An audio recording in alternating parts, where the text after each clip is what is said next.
Buen día, alumnos. Hoy vamos a desarrollar lo que sería el segmento de la columna vertebral. Vamos a empezar a desarrollar primero todo lo que sería la osteología y después vamos a ir sumando lo que es artrología y lo que son los grupos musculares que se activan en esta región. Lo primero que vamos a hacer va a ser tratar de situarlo en algún lugar de este cuerpo a la columna vertebral. Entonces, para poder hablar de la situación de la columna, vamos a recordar que en la clase anterior, hablando de las generalidades del esqueleto, habíamos dividido al esqueleto axial del esqueleto apendicular, que eran las extremidades. Dentro de este esqueleto axial, vamos a ver que la parte posterior del cuerpo se va a ubicar en toda su longitud. La medida que va a tener esta columna va a ser de 60-70 centímetros de longitud y va a estar relacionado a la etnia o a la talla del individuo. Cuando nosotros hablamos de la columna vertebral, vamos a decir que está formado por 4 porciones: la porción cervical, la porción torácica, la porción lumbar y la porción pelviana. Cuando empezamos a ver que este número de vértebras, que suele ser entre 33 y 34, que se van apilando unas sobre otros, vamos a ver que tienen ciertas características y las vamos a dividir en 7 vértebras cervicales, 12 vértebras torácicas, 5 vértebras lumbares y vamos a ver un grupo de 9-10 vértebras que van a ser las vértebras pelvianas, que lo que vamos a encontrar diferenciado van a ser 2 piezas óseas distintas y que van a ser las 5 vértebras sacras soldadas o unidas entre sí, que nos van a estar dando lugar al hueso sacro, y las 4 o 5 vértebras coxígeas que en su unión nos van a estar dando el hueso coxis. Nosotros cuando las estudiemos las vamos a dividir en las cervicales, torácicas y lumbares como vértebras libres. Vamos a ver que tienen movimiento y estas son las que vamos a ver las características generales particulares e individuales. Y por el otro lado vamos a encontrar estas estructuras que van a estar soldadas o fusionadas entre ellas, que va a ser el sacro y el coxis. Estas estructuras no van a tener tanto movimiento. Esta es una imagen de las características de las vértebras cervicales. Esta sería de las torácicas. Esta es de las lumbares. Y por último, las pelvianas con el sacro y el coxis por debajo.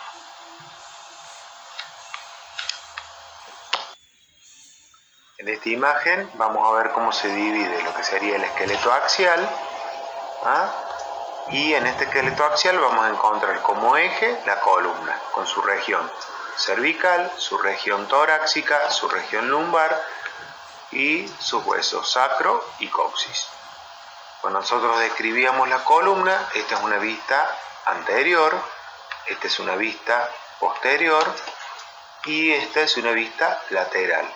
Entonces nosotros estuvimos conversando sobre las curvaturas vertebrales y que habíamos dicho que eran necesarias para poder adaptarse a la posición bípeda. Entonces encontrábamos una curvatura cervical, una curvatura dorsal o torácica, una curvatura lumbar y una curvatura sacra. ¿Cómo las describíamos las curvaturas? La cervical iba a tener una concavidad posterior y una convexidad anterior.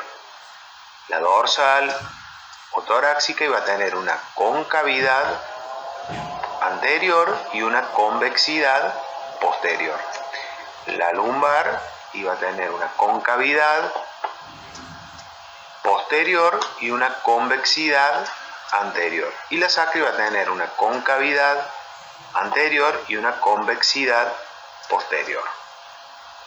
Cuando nosotros describimos estas curvaturas, lo que habíamos dicho era que en el niño, en el primer trimestre del niño, que empieza a activarse todo lo que es su interés a través de lo visual, el niño va a tratar de levantar la cabeza porque hay una afuera que le interesa, entonces iba a empezar a marcar esta primer curvatura, porque cuando nacíamos había una sola cifosis o una sola curvatura total. Entonces, cuando empieza a despegar este interés por el afuera, el niño empieza a levantar la cabeza y en este enderezamiento que hace a nivel cefálico se va a empezar a instalar la primer curvatura, que es la curvatura cervical. Y esa la íbamos a ver su desarrollo alrededor de los 3 meses de edad. Estas curvaturas de concavidad posterior y convexidad anterior se la va a denominar lordosis, tanto cervical como lumbar. Y las que tienen, digamos, la concavidad anterior se las va a denominar cifosis. Entonces, cuando el niño nace con una cifosis completa. Y a medida que se va desarrollando, vamos a ver que se va instalando la lordosis cervical o la curvatura cervical. Y eso dijimos que era a partir o alrededor de los 3 meses de edad. Después el niño se empieza a interesar por mayor cantidad de cosas en el afuera y empieza a desarrollar la marcha. Cuando empieza a desarrollar la marcha y empieza a adquirir la postura bípeda, va a empezar a instalarse la lordosis lumbar. Recuerden que son adaptaciones a la postura bípeda, entonces cuando se instala la lordosis lumbar, seguramente ese niño ya está en bipedestación.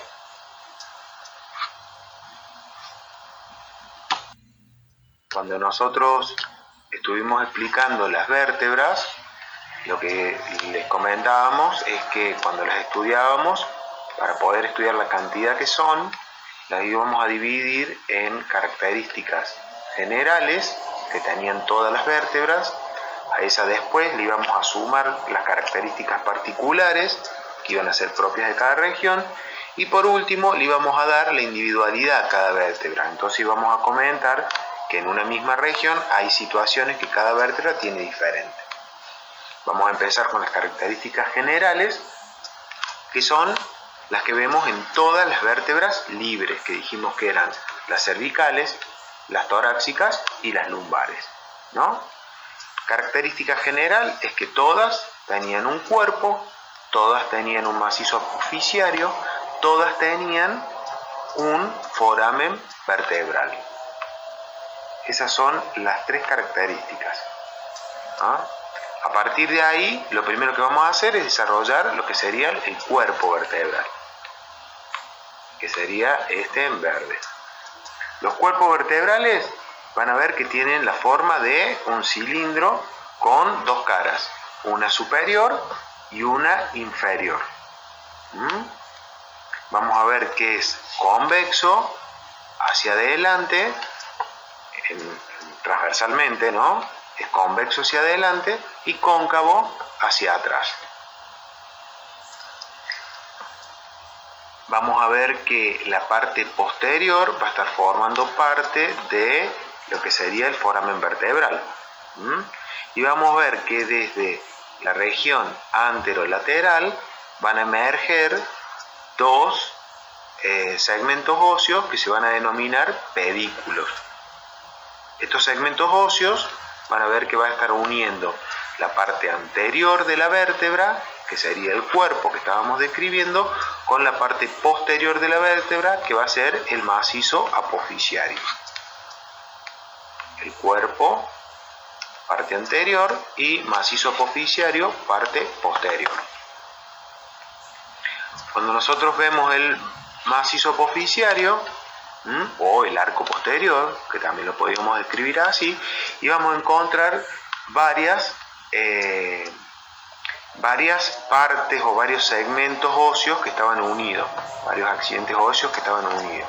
Entonces, íbamos a encontrar primero dos apófisis transversas, que esas vamos a ver que están dirigidas lateralmente y que terminan en un extremo libre.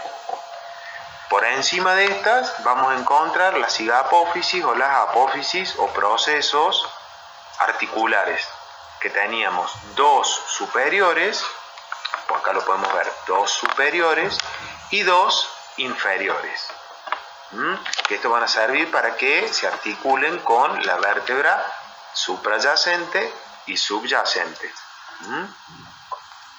Después encontramos la apófisis espinosa, que vamos a ver que era como esta espinita que salía a nivel medial y que se dirigía hacia abajo, ¿no?, y hacia atrás.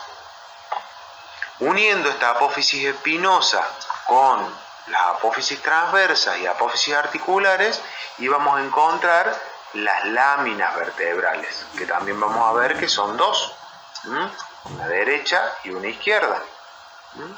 Y por último íbamos a encontrar los pedículos, que bueno, que recién lo habíamos nombrado, que estaban uniendo el arco anterior o el cuerpo anterior con el arco posterior o macizo apofisiario. Recuerden que cuando hablábamos del pedículo decíamos que este segmento era mucho más corto, mucho más bajo que el cuerpo vertebral. Entonces esto permitía ver dos incisuras o dos escotaduras, la escotadura vertebral superior y la escotadura vertebral inferior. Y si ustedes se fijan en esta mirada de este corte transversal, vamos a encontrar que este pedículo que tiene las cisuras, si esta es una vista superior, van a ser las incisuras superiores o escotaduras superiores vertebrales, van a ver que van a estar más bajas. Entonces vamos a ver que de este foramen vertebral va a poder emerger lo que serían los nervios raquídeos, en este caso, y por lo que sería el foramen intervertebral o agujero de conjunción. En esta imagen vamos a poder ver dos vértebras ya articuladas entre ellas, en donde veíamos la parte anterior con los cuerpos vertebrales, la parte posterior con todo el macizo apofisiario. Nosotros tenemos que pensar por entre medio de una vértebra que tenía el foramen vertebral y otra vértebra que tenía el foramen vertebral, iban a formar que el conducto vertebral por donde iba a transcurrir la médula espinal. Ahora que habíamos visto que tenía la incisura superior o escotadura superior vertebral y la incisura inferior o escotadura vertebral inferior, cuando se unía la escotadura vertebral inferior de la vértebra superior con la escotadura superior de la vértebra inferior, íbamos a ver que se iba a formar un foramen o un agujero. Ese foramen es denominado foramen intervertebral o también agujero de conjunción, donde por ahí íbamos a encontrar que salían los nervios raquídeos. Cuando nosotros estudiamos este foramen es que vamos a ver que tiene una límite o un techo límite superior, un límite inferior, un límite anterior y el límite posterior. En este caso vamos a decir, el límite superior va a ser el pedículo de la vértebra superior. El piso va a ser el límite inferior y va a ser el pedículo de la vértebra inferior. El límite anterior va a estar dado en parte por el cuerpo vertebral y se va a sumar a esto el disco intervertebral. Entonces tenemos una parte de la vértebra superior, una parte de la vértebra inferior y el disco intervertebral. Y el límite posterior va a estar dada por la siga apofisiaria o la articulación entre las apófisis articulares.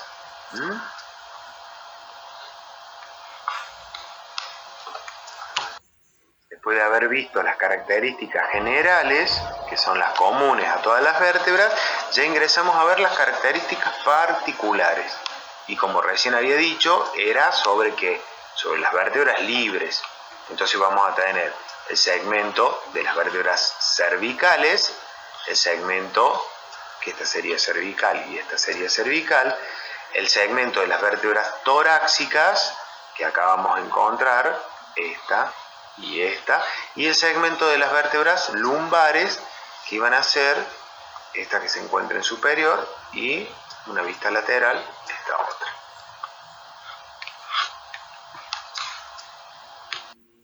Vamos a empezar a describir las características particulares del grupo o del segmento de las vértebras cervicales. Lo primero que vamos a hacer es hablar del cuerpo vertebral.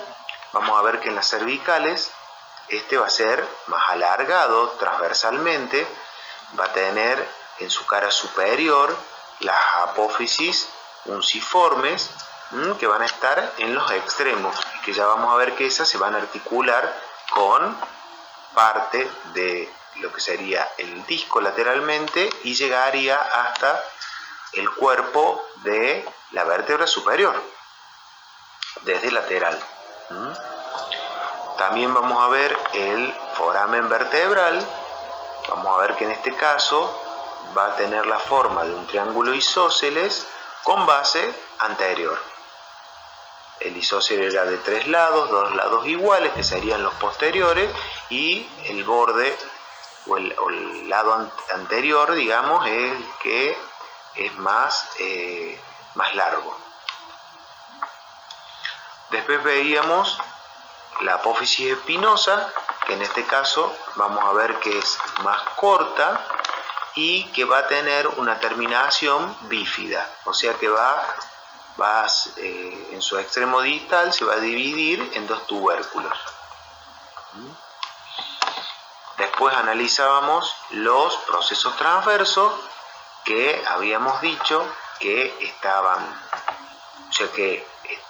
formando un surco con cara superior y que iba a terminar en 2 tubérculos, uno anterior y uno posterior. Y este surco que iba a tener se iba a encontrar con un agujero o con un foramen que va a ser el foramen transverso. Ahí está, este sería. Entonces vamos a ver que la apófisis transversa va a tener el agujero transverso, va a tener 2 raíces, una anterior y una posterior, que van a terminar con un tubérculo anterior y uno posterior. Recuerden que por el foramen transverso va a transcurrir la arteria vertebral. Después de los procesos transversos, vamos a desarrollar lo que serían los procesos articulares. Y acá es donde encontramos las carillas articulares, que se van a articular con la vértebra superior. Las carillas articulares superiores, y las carillas articulares inferiores se van a articular con las carillas articulares superiores de la vértebra inferior. Entonces, ¿qué vamos a encontrar? Que estas carillas son oblicuas, son planas ovaladas, y que van a ser oblicuas a 45 grados. Entonces las superiores van a ser oblicuas a 45 grados de delante hacia atrás, y las inferiores van a ser oblicuas a 45 grados de atrás hacia adelante. Entonces de esta forma, cuando una se superponga a la otra, van a formar la articulación. Recuerden que esta articulación es de tipo plana. Después de las carillas articulares, de los procesos articulares, íbamos a encontrar las láminas, que son estas que se encuentran acá, que las habíamos descrito como cuadriláteras y que van a ser más anchas que altas, ¿no? Más anchas que altas, que sería esa parte de acá, ¿no? Recuerden que la vértebra cervical no es tan alta, ¿no? Por eso las láminas van a ser más anchitas que altas. Y por último me queda hablar de los forámenes intervertebrales, que era la unión entre las dos escotaduras o incisuras vertebrales, y lo que vamos a describir es que son mucho más estrechas, mucho más chiquitas, sobre todo en el eje anteroposterior.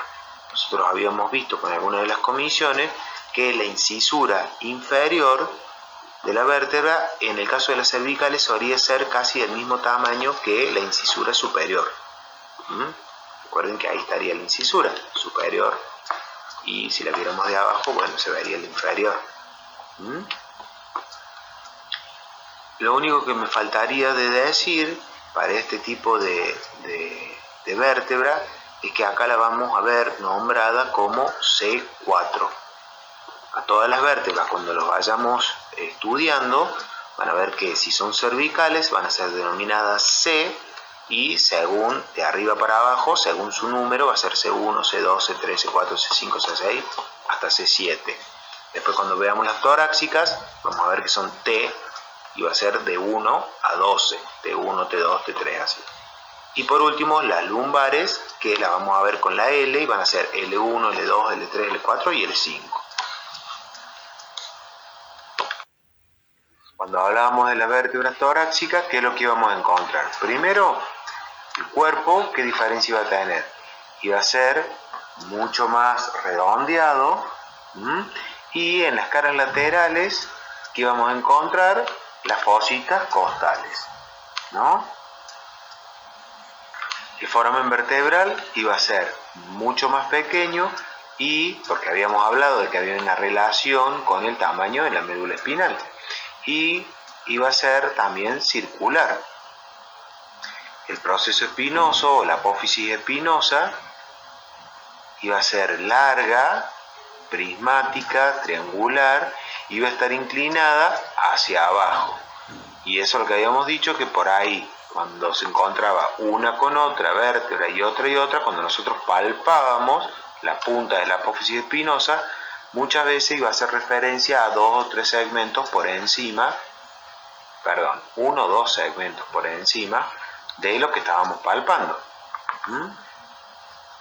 Cuando hablábamos de los procesos transversos, íbamos a ver que se iba a ubicar por detrás del pedículo, como la mayoría de procesos transversos, y que en su cara anterior iba a presentar una fosita, su extremo distal y su cara anterior iba a presentar una fosita que era la fosita costal.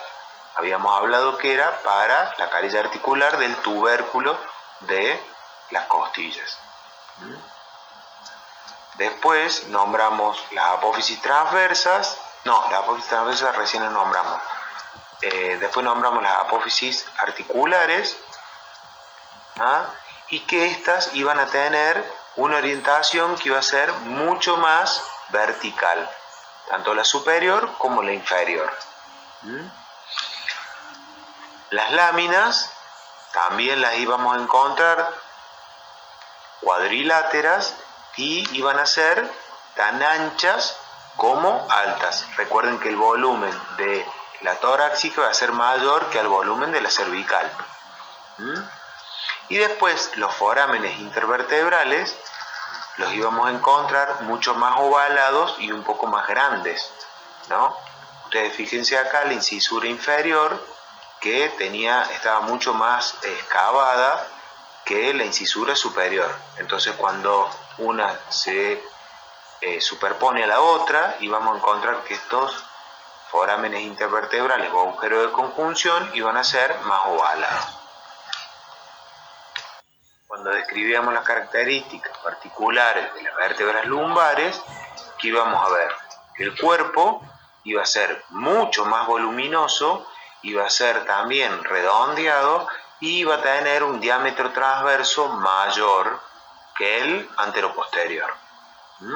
Y vamos a ver este foramen vertebral que dijimos que era triangular, de forma equilátera, porque sus tres lados eran iguales, y les había comentado que L1 y L2 iban a tener mayor tamaño del foramen y que a medida que iba descendiendo iba a ir disminuyendo, porque hasta L1 y L2 llegaba la médula y a partir de ahí ya llegaban los filetes nerviosos que formaban la cauda equina o cola de caballo.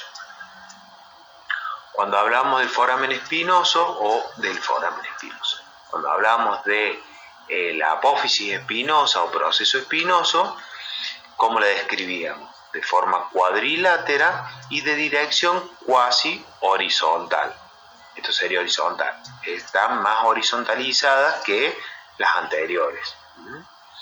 Los procesos transversos íbamos a decir que se denominaban apófisis costiformes o también le decíamos apófisis costales. Y vamos a ver que son finos y son largos y iban a tener en su base una apófisis que era la apófisis accesoria.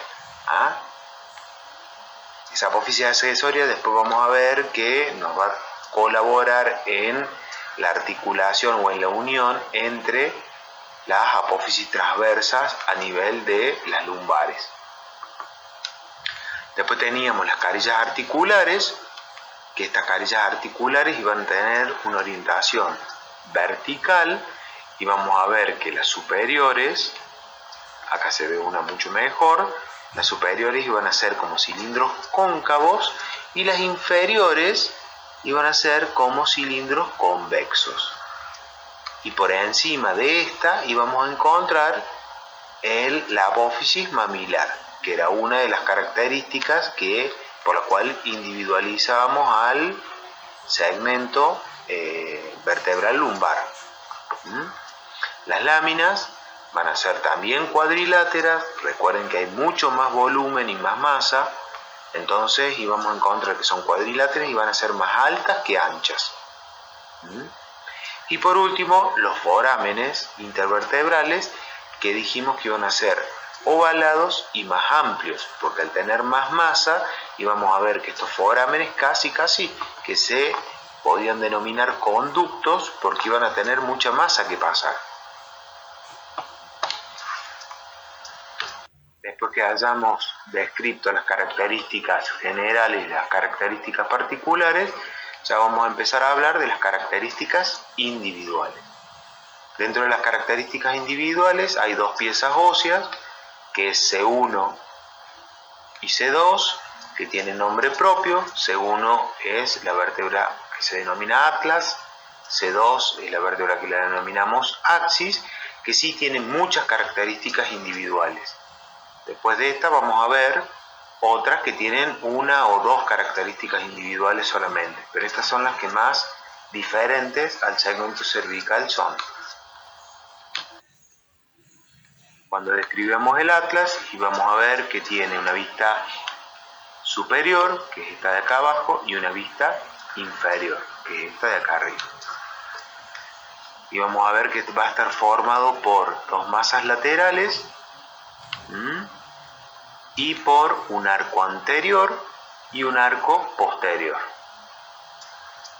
La característica principal de esta primer vértebra del atlas es que no posee cuerpo. Después vamos a ver que el cuerpo vertebral se lo va a brindar C2 o el axis, porque se va a articular con el arco anterior.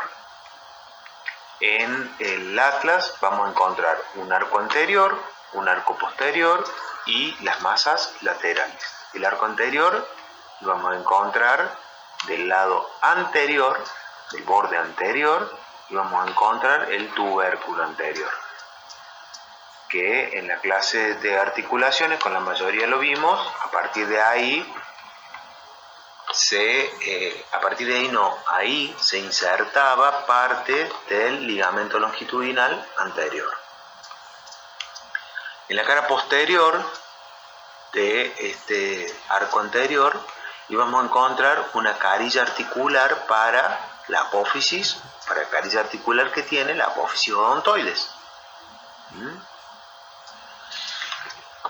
En las masas laterales vamos a encontrar en la parte lateral, vamos a encontrar las dos ramas que se van a unir y van a estar formando la apófisis transversa, que como característica habíamos dicho de esta apófisis transversa que terminaba en un solo tubérculo, o sea que no era que se dividía en un tubérculo anterior y posterior. Sí vamos a encontrar el foramen transverso, por donde iba a pasar la arteria vertebral. En la cara superior de las masas íbamos a encontrar las carillas articulares. En la parte superior, la carilla articular para los cóndilos occipitales. Y esta carilla articular tenía la forma de suela de zapato. Y en la cara inferior vamos a encontrar las carillas articulares mucho más planas y ovaladas, que se iban a corresponder con las carillas articulares superiores del axis. A nivel de la cara medial de las masas laterales íbamos a encontrar rugosidades en donde se va a insertar el ligamento transverso del atlas, que este ligamento transverso le iba a dar la parte posterior a este anillo osteofibroso que iba a estar conformando la trocoide que habíamos descrito cuando veíamos las articulaciones, que es la atloido-axoidea. En la cara posterior o en la parte posterior íbamos a encontrar este arco posterior, donde en vez de una apófisis espinosa íbamos a encontrar un tubérculo posterior.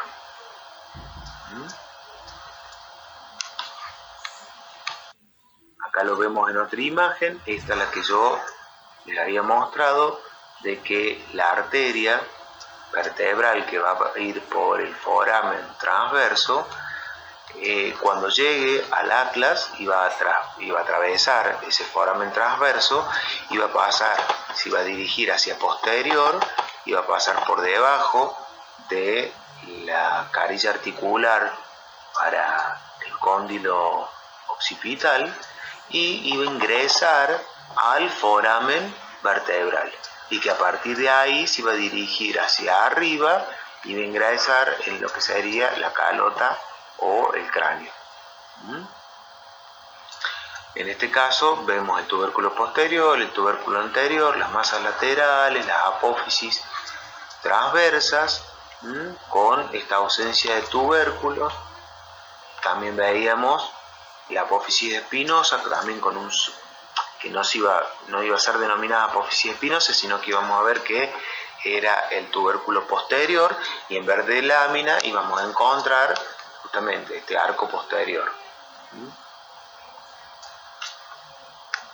Pasamos a ver la segunda vértebra cervical, que también tiene un montón de características individuales. Lo primero que vamos a transmitir es que el cuerpo, encima del cuerpo vertebral, en la cara superior del cuerpo vertebral del axis, vamos a encontrar una apófisis, una extremidad, ¿no? Esa extremidad se va a denominar diente del axis o apófisis odontoides. Esta apófisis odontoide va a tener en su cara anterior una superficie articular para el arco posterior del atlas, donde se va a articular con la parte ósea, y en la cara posterior va a tener también una carilla articular que se va a articular con el ligamento transverso del atlas, formando la articulación de tipo trocoide. Vamos a encontrar sus carillas articulares, donde van las carillas articulares superiores, las vamos a encontrar amplias y ovaladas.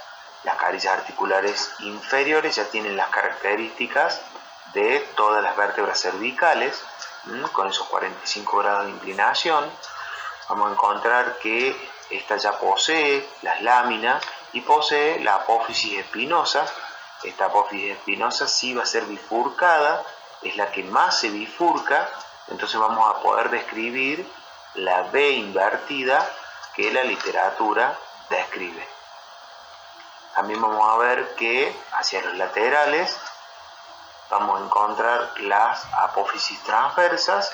Estas apófisis transversas vamos a ver que también tienen el foramen transverso, también tiene dos raíces, una anterior y una posterior, pero a nivel distal vamos a ver que terminan en un solo tubérculo. Entonces tanto esta como el atlas vamos a ver que no terminan con un tubérculo anterior y uno posterior, sino que terminan con un solo tubérculo.